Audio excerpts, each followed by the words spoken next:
tentara, kroni, dan penggundulan hutan. Inilah kisah tentang program lumbung pangan alias food estate di Indonesia.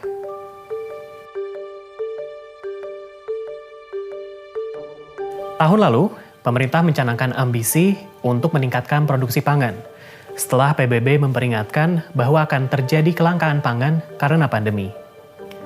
Para pegiat lingkungan khawatir bahwa itu akan memperparah deforestasi.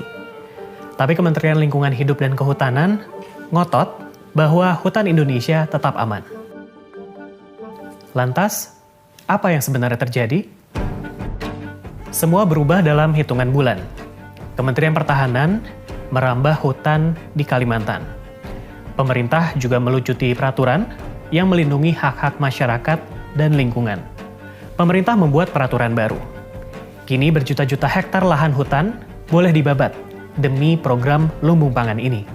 Presiden Joko Widodo lalu mendapuk Menteri Pertahanan Prabowo Subianto, mantan rivalnya, untuk memegang posisi kunci dalam program ini. Prabowo bergerak cepat mematangkan rencana menanam 1 juta hektar lahan singkong di seluruh Indonesia. Tapi, kenapa singkong?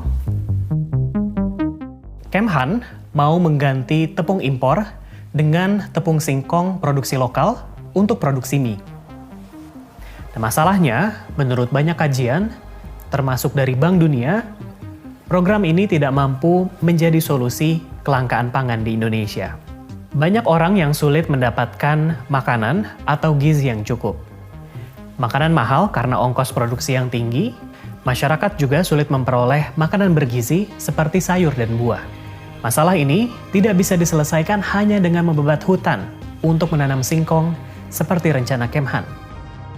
Target pertama Kemhan adalah hutan hujan di Gunung Mas, Kalimantan Tengah. Pembabatan hutan di sana sudah terjadi sejak November 2020. Ini hanya beberapa minggu setelah aturan yang mendukung program lumbung pangan dibuat. Nah, hal ini berpotensi melanggar aturan yang bahkan sudah dirampingkan. Tapi Kemhan membantah telah melanggar aturan itu. Nah, kami juga menemukan bahwa hampir semua area yang ditarget adalah habitat orang hutan menurut analis dari ahli dan pemerintah. Lalu, siapa yang diuntungkan? Kami menemukan sebuah perusahaan tanpa rekam jejak yang jelas, Agrinas, yang memegang peran kunci dalam program lumbung pangan Kemhan ini. Agrinas baru didirikan April tahun lalu. Di situsnya yang mentereng, mereka mengumumkan ambisinya dengan gagah menjadi perusahaan produksi pangan dan lembaga konservasi terkemuka.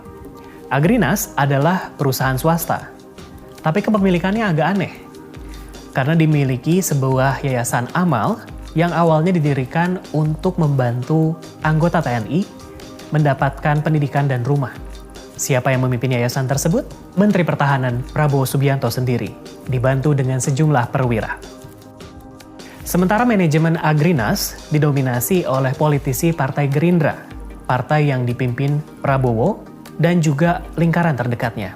Di antaranya adalah 3 pemuda yang disebut Kesatria Jedi Prabowo yang membantu Prabowo dalam kampanye Pilpres kemarin. Terus, kenapa ini penting?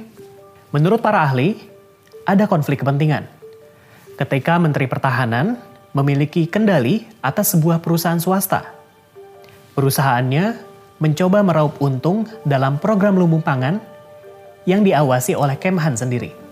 Tapi, tentu saja Agrinas dan Kemhan membantah telah bermitra. Merespon pertanyaan dari kami, Kemhan membantah telah melibatkan Agrinas dalam program lumbung pangan. Agrinas juga mengatakan hal serupa. Mereka membantah. Tapi, kami menemukan bukti bahwa Agrinas mengajukan proposal investasi bernilai triliunan rupiah untuk mendanai program lumbung pangan Kemhan ini. Dalam proposal itu, Agrinas meminta 33 triliun rupiah kepada pemerintah Korea Selatan dengan dalih punya peran sentral dalam program Kemhan ini. Siapa yang menulis proposal tersebut? Salah satu dari 3 Kesatria Jedi Prabowo, yang juga adalah wakil CEO Agrinas. Lalu, Apa target dan ambisi mereka selanjutnya? Papua. Hutan hujan terbesar di Asia yang masih tersisa ada di sini. Papua juga punya banyak satwa yang mengagumkan, seperti cendrawasih. Dan masyarakat adat di sana hidup berdampingan dengan alam. Ternyata, sejak tahun lalu, seorang purnawirawan TNI Angkatan Laut sudah berkeliling mencari lahan untuk proyek lumbung pangan ini. Malahan per Agustus tahun ini, 2 kawasan luas di Merauke, di ujung bagian timur Indonesia, sudah dibidik. Di bulan yang sama juga, Kemhan sudah memaparkan rencananya kepada pemerintah daerah lewat sebuah pertemuan daring. Pembukaan perkebunan baru bisa berujung pada pembabatan hutan dan lahan basah secara besar-besaran. Hal ini juga tentu saja berdampak sangat besar kepada masyarakat adat di sana. Tapi hingga Agustus lalu, ketika rencana ini terus bergulir, Kemhan belum memberitahu komunitas adat di sana. Di sisi lain, pelibatan militer dalam program ini menuai banyak kritik. Militer punya rekam jejak pelanggaran HAM terhadap masyarakat adat di Papua. Seringkali ini dilakukan untuk mengamankan pertambangan atau perkebunan milik perusahaan. Tapi kali ini, justru anggota TNI lah yang akan terlibat dalam mengembangkan perkebunan. Jadi, apa selanjutnya? Program lumbung pangan ini barulah permulaan. Nampaknya, militer akan semakin terlibat, hutan habis dibabat, dan pemerintah mungkin bertindak semakin semena-mena. Kita nantikan kelanjutannya.